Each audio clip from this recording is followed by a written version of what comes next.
खास प्रोग्राम बड़ी खबरों में आपका स्वागत है। मैं हूं शाहीन परवीन। आज बड़ी खबरों में होगी उन बड़ी खबरों पर नजर जिन खबरों से है आपका सरोकार। तो आइए शुरू करते हैं बड़ी खबरें।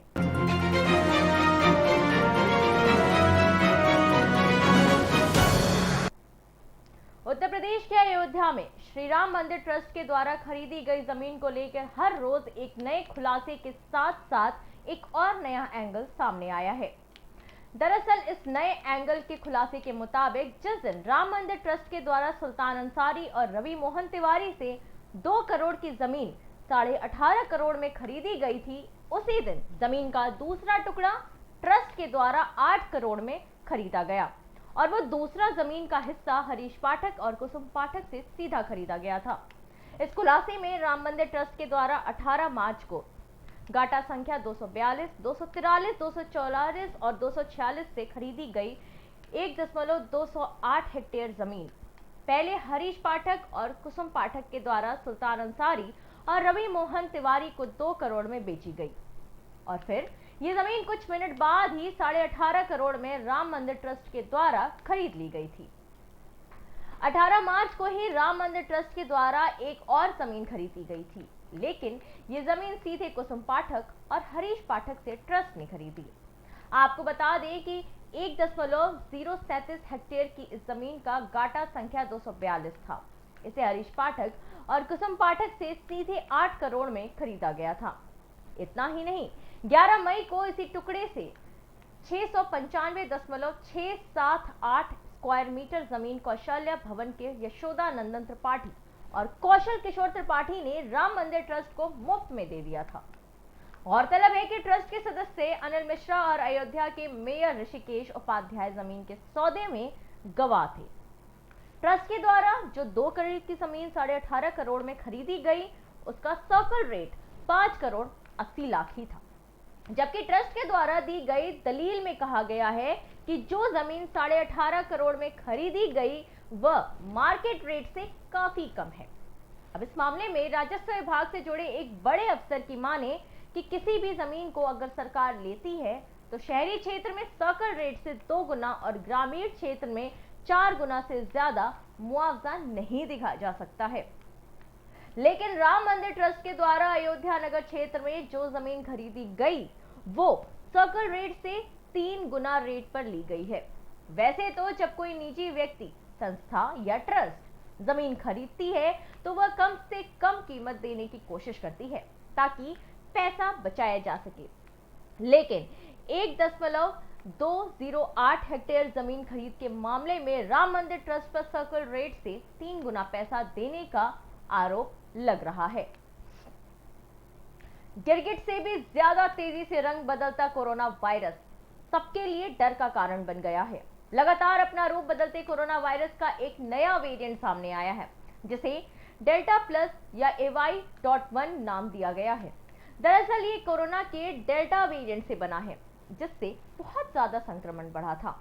इसी बीच महाराष्ट्र में राज्य द्वारा नियुक्त टास्क फोर्स ने आशंका व्यक्त की है कि अगर कोरोना गाइडलाइंस का पालन नहीं किया गया तो राज्य को 1 या 2 महीने में महामारी की तीसरी लहर प्रभावित कर सकती है। अब इसके चलते सीएम उद्धव ठाकरे ने वरिष्ठ डॉक्टरों और अधिकारियों को ग्रामीण और शहरी क्षेत्रों में दवाएं और स्वास्थ्य उपकरण सुनिश्चित कराने का निर्देश दिया है। आपको बता दें कि महामारी की संभावित तीसरी लहर की तैयारियों की समीक्षा के लिए हुई एक बैठक में सीएम को बताया गया कि corona virus delta plus variant Maharashtra में तीसरी लहर पैदा कर सकता है। अब राज्य के स्वास्थ्य विभाग के अधिकारियों ने चेताते हुए कहा है कि डेल्टा वेरिएंट के चलते दूसरी लहर के दौरान कोरोना मरीजों की संख्या पहले की तुलना में कहीं ज्यादा थी।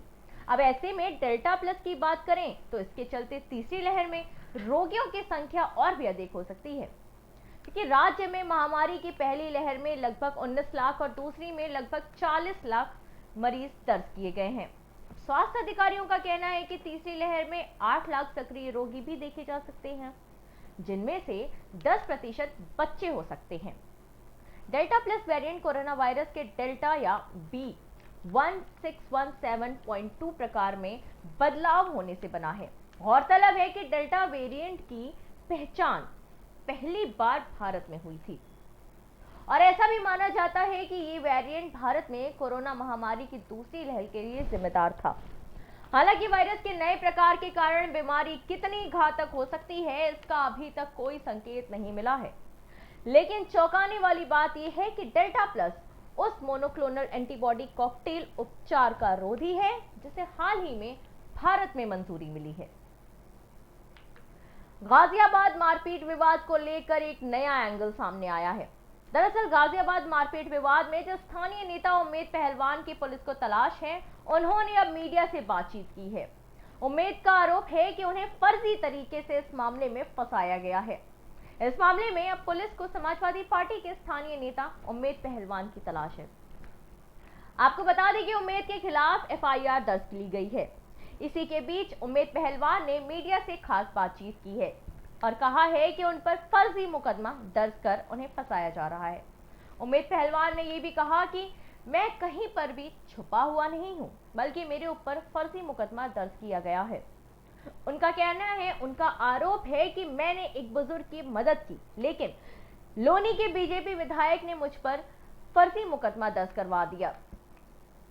उम्मेद पहलवान ने घटना की जानकारी देते हुए बताया कि मैं सिर्फ बुजुर्ग को लेकर थाने गया और शिकायत करवाई, लेकिन मुझ पर फर्जी तरह से केस दर्ज कर दिया गया। जब पुलिस ने कोई एक्शन नहीं लिया तो मुझे फेसबुक लाइव आना पड़ा और सबसे बड़ी बात, जिस दिन घटना हुई उस दिन मैं दिल्ली में था। इतना ही नहीं, मामले के राजनीतिकरण को लेकर उम्मेद पहलवान ने कहा है कि मैंने फेसबुक लाइव आने पर किसी राजनीतिक दल का नाम लिया ही नहीं। मेरे खिलाफ साजिश रची जा रही है। बीजेपी विधायक नंदकिशोर मेरा कत्ल करवा सकते हैं। स्थानीय नेता उम्मेद पहलवान ने यह भी कहा है कि अगर कप्तान साहब मुझे बुलाएंगे तो मैं आने के लिए तैयार हूं। मैं भागने वाला बिल्कुल भी नहीं हूं। भ्रष्ट पुलिस वालों ने शिकायत को बदल दिया।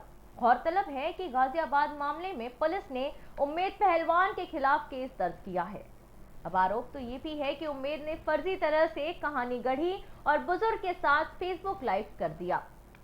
पुलिस द्वारा केस दर्ज किए जाने के बाद से ही उम्मेद फरार हैं और अब पुलिस को उनकी तलाश है।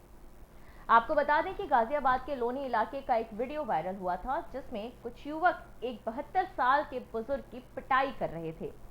इस मामले को लेकर पुलिस का कहना है कि सोशल मीडिया पर गलत तरीके से इसे सांप्रदायिक रंग दिया गया है। पुलिस ने अब तक इस मामले में ट्विटर समेत कई लोगों पर केस दर्ज किया है। फिलहाल बड़ी खबरों में आज के लिए इतना ही। मुझे दीजिए इजाजत। नमस्कार।